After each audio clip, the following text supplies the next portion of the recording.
Riquet à la houppe, Charles Perrault.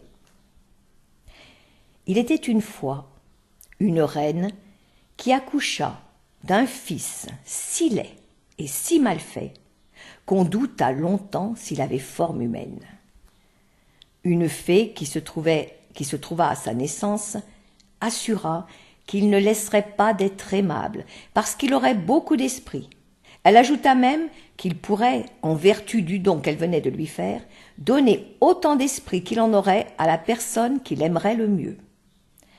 Tout cela consola un peu la pauvre reine, qui était bien affligée d'avoir mis au monde un si vilain marmot.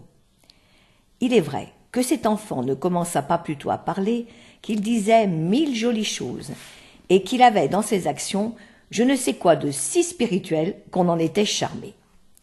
J'oubliais de dire qu'il vint au monde avec une petite houppe de cheveux sur la tête, ce qui fit qu'on le nomma Riquet à la houppe, car Riquet était le nom de sa famille.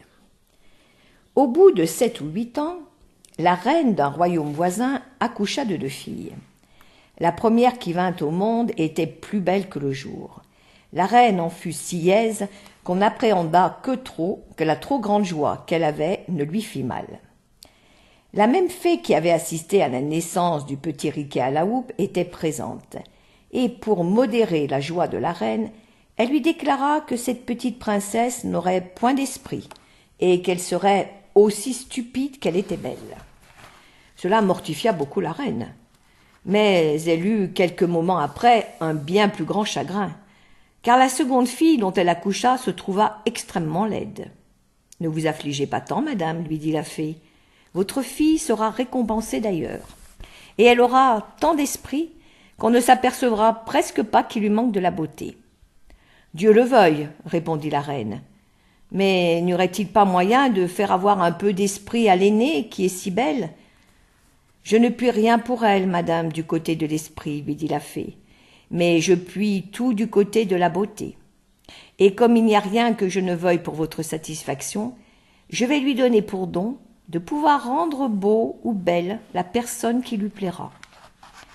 À mesure que ces 2 princesses devinrent grandes, leur propre perfection crurent aussi avec elles. Et on ne parlait partout que de la beauté de l'aînée et de l'esprit de la cadette. Il est vrai que leurs défauts augmentèrent beaucoup avec l'âge. La cadette enlaidissait à vue d'œil, et l'aînée devenait plus stupide de jour en jour. Ou elle ne répondait rien à ce qu'on lui demandait, ou elle répondait une sottise. Elle était avec cela si maladroite qu'elle n'eût pu ranger 4 porcelaines sur le bord d'une cheminée sans en casser une, ni boire un verre d'eau sans en répandre la moitié sur ses habits. Quoique la beauté soit d'un grand avantage dans une jeune personne, cependant la cadette l'emportait toujours sur son aînée dans toutes les compagnies. D'abord, on allait du côté de la plus belle pour la voir et l'admirer, mais bientôt on allait à celle qui avait le plus d'esprit pour lui entendre dire 1000 choses agréables. Et on était étonné qu'en moins d'un quart d'heure, l'aînée n'avait plus personne auprès d'elle, et que tout le monde s'était rangé autour de la cadette. L'aînée, quoique fort stupide, le remarqua bien, et elle eût donné sans regret toute sa beauté pour avoir la moitié de l'esprit de sa sœur. La reine, toute sage qu'elle était, ne put s'empêcher de lui reprocher plusieurs fois sa bêtise, ce qui pensa faire mourir de douleur cette pauvre princesse. Un jour qu'elle s'était retirée dans un bois pour y plaindre son malheur, elle vit venir à elle un petit homme fort désagréable, mais vêtu très magnifiquement. C'était le jeune prince Riquet à la houppe, qui étant devenu amoureux d'elle, sur ses portraits qui couraient par tout le monde, avait quitté le royaume de son père pour avoir le plaisir de la voir et de lui parler. Ravi de la rencontrer ainsi toute seule, il l'aborda avec tout le respect et toute la politesse imaginable.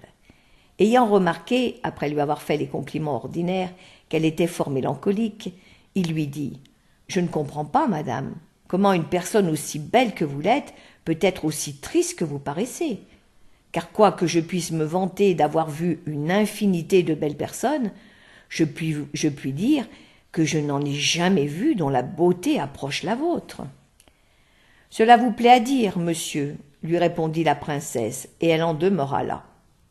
La beauté, reprit Riquet à la houppe, est un si grand avantage qu'elle doit tenir lieu de tout le reste. Et quand on la possède, je ne vois rien qui puisse vous affliger beaucoup. J'aimerais mieux, dit la princesse, être aussi laide que vous et avoir de l'esprit, que d'avoir de la beauté comme j'en ai et être bête autant que je le suis.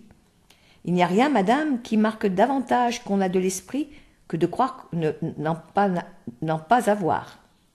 Il est de la nature de ce bien-là que plus on en a, plus on croit en manquer. Je ne sais pas cela, dit la princesse, mais je sais que je suis fort bête, et c'est de là que vient le chagrin qui me tue.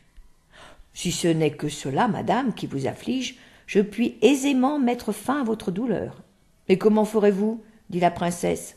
J'ai le pouvoir, madame, dit Riquet à la houppe, de donner de l'esprit autant qu'on en saurait avoir à la personne que je dois aimer le plus.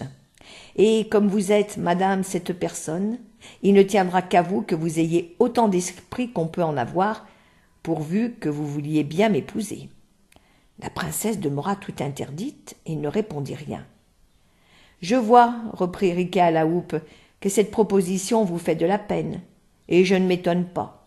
Mais je vous donne 1 an tout entier pour vous y résoudre. » La princesse avait si peu d'esprit, et en même temps si grande envie d'en avoir, qu'elle s'imagina que la fin de cette année ne viendrait jamais, de sorte qu'elle accepta la proposition qui lui était faite. Elle n'eut pas plutôt promis à Riquet à la houppe qu'elle l'épouserait dans 1 an à pareil jour, qu'elle se sentit tout autre qu'elle n'était auparavant. Elle se trouva une facilité incroyable à dire tout ce qui lui plaisait, et à le dire d'une manière fine, aisée et naturelle.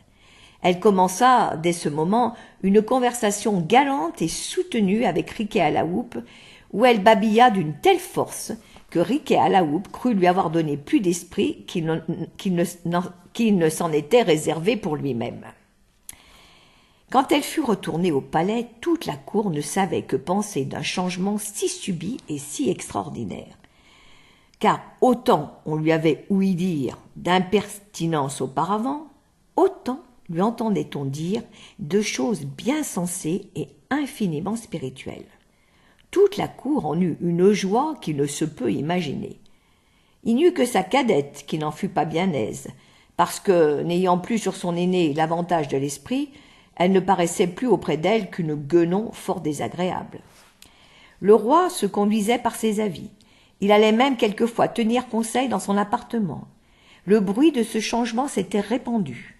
Tous les jeunes princes des royaumes voisins firent leur effort pour s'en faire aimer, et presque tous la demandèrent en mariage. Mais elle n'en trouvait point qui eût assez d'esprit, et elle les écoutait tous, sans s'engager à pas un d'eux. Cependant, il en vint un si puissant, si riche, si spirituel et si bien fait qu'elle ne put s'empêcher d'avoir de la bonne volonté pour lui. Son père, s'en étant aperçu, lui dit qu'il la faisait maîtresse sur le choix d'un époux et qu'elle n'avait qu'à se déclarer. Comme plus on a d'esprit, plus on a de peine à prendre une forme résolution sur cette affaire, elle demanda, après avoir remercié son père, qu'il lui donnât du temps pour y penser. Elle alla par hasard se promener dans le même bois où elle avait trouvé Riquet à la houppe pour rêver plus commodément à ce qu'elle avait à faire. Dans le temps qu'elle se promenait, rêvant profondément, elle entendit un bruit sourd sous ses pieds, comme de plusieurs personnes qui vont et viennent et qui agissent. Ayant prêté l'oreille plus attentivement, elle ouït que l'un disait « Apporte-moi cette marmite », l'autre « Donne-moi cette chaudière », l'autre « Mets du bois dans ce feu ». La terre s'ouvrit dans le même temps, et elle vit sous ses pieds comme une grande cuisine pleine de cuisiniers, de marmitons et de toutes sortes d'officiers nécessaires pour faire un festin magnifique. Il en sortit une bande de 20 ou 30 rôtisseurs qui allèrent se camper dans une allée du bois autour d'une table fort longue et qui tous, la lardoire à la main et la queue de renard sur l'oreille, se mirent à travailler en cadence au son d'une chanson harmonieuse. La princesse, étonnée de ce spectacle, leur demanda pour qui ils travaillaient. « C'est, madame, lui répondit le plus apparent de la bande, pour le prince Riquet à la houppe, dont les noces se feront demain. » La princesse, encore plus surprise qu'elle ne l'avait été, et se ressouvenant tout à coup qu'il y avait 1 an qu'à pareil jour elle avait promis d'épouser le prince Riquet à la houppe, pensa tomber de son haut. Ce qui faisait qu'elle ne s'en souvenait pas, c'est que quand elle fit cette promesse, elle était bête, et qu'en prenant le nouvel esprit que le prince lui avait donné, elle avait oublié toutes ses sottises. Elle n'eut pas fait 30 pas en continuant sa promenade, que Riquet à la houppe se présenta à elle, brave, magnifique, et comme un prince qui va se marier. « Vous me voyez, dit-il, madame, exact à tenir ma parole, et je ne doute point que vous ne veniez ici pour exécuter la vôtre. »« Je vous avouerai franchement, répondit la princesse, que je n'ai pas encore pris ma résolution là-dessus, et que je ne crois pas pouvoir jamais la prendre telle que vous la souhaitez. »« Vous m'étonnez, madame, lui dit Riquet à la houppe. »« Je le crois, dit la princesse, et assurément, si j'avais affaire à un brutal, à un homme sans esprit, je me trouverais bien embarrassée. Une princesse n'a que sa parole, me dirait-il, et il faut que vous m'épousiez, puisque vous me l'avez promis. Mais comme celui à qui je parle est l'homme du monde qui a le plus d'esprit, je suis sûre qu'il entendra raison. Vous savez que quand je n'étais qu'une bête, je ne pouvais néanmoins me résoudre à vous épouser. Comment voulez-vous qu'ayant l'esprit que vous m'avez donné, qui me rend encore plus difficile aux gens que je n'étais, je prenne aujourd'hui une résolution que je n'ai pu prendre dans ce temps-là? Si vous pensiez tout de bon à m'épouser, vous avez eu grand tort de m'ôter ma bêtise et de me faire voir plus clair que je ne voyais. Si un homme sans esprit, répondit Riquet à la houppe, serait bien reçu, comme vous venez de le dire, à vous reprocher votre manque de parole, puisque vous voulez, madame, que je n'en use pas de même dans une chose où il y va de tout le bonheur de ma vie, est-il raisonnable que les personnes qui ont de l'esprit soient d'une pire condition que ceux qui n'en ont pas? Le pouvez-vous prétendre, vous qui en avez tant et qui avez tant souhaité d'en avoir? Mais venons au fait, s'il vous plaît. À la réserve de ma laideur, y a-t-il quelque chose en moi qui vous déplaise?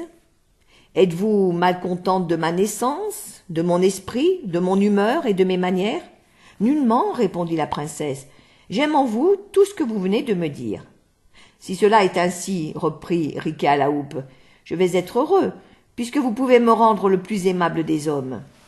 Comment cela peut-il se faire, lui dit la princesse. Cela se fera, répondit Riquet à la houppe, si vous m'aimez assez pour souhaiter que cela soit. Et enfin, madame, que vous n'en doutiez pas, sachez que la même fée qui, au jour de ma naissance, me fit le don de pouvoir rendre spirituelle la personne qui me plairait, vous a aussi fait le don de pouvoir rendre beau celui que vous aimerez, et à qui vous voudrez bien faire cette faveur. Si la chose est ainsi, dit la princesse, je souhaite de tout mon cœur que vous deveniez le prince le plus aimable, et je vous en fais le don autant qu'il est en moi. La princesse n'eut pas plutôt prononcé ces paroles que Riquet à la houppe parut à ses yeux du monde le plus beau, le mieux fait et le plus aimable qu'elle eût jamais vu. Quelques-uns assurent que ce ne furent point les charmes de la fée qui opérèrent, mais que l'amour seul fit cette métamorphose. Ils disent que la princesse, ayant fait réflexion sur la persévérance de son amant, sur sa discrétion et sur toutes les bonnes qualités de son âme et de son esprit, ne vit plus la difformité de son corps, ni la laideur de son visage, que sa bosse ne lui sembla plus que le bon air d'un homme qui fait le gros dos, et qu'au lieu que jusqu'alors elle l'avait vu boiter effroyablement, elle ne lui trouva plus qu'un certain air penché qui la charmait. Ils disent encore que ses yeux qui étaient louches ne lui en parurent que plus brillants, que leur dérèglement passa dans son esprit pour la marque d'un violent excès d'amour, et qu'enfin son gros nez rouge eut pour elle quelque chose de martial et d'héroïque. Quoi qu'il en soit, la princesse lui promit sur-le-champ de l'épouser, pourvu qu'il en obtînt le consentement du roi son père.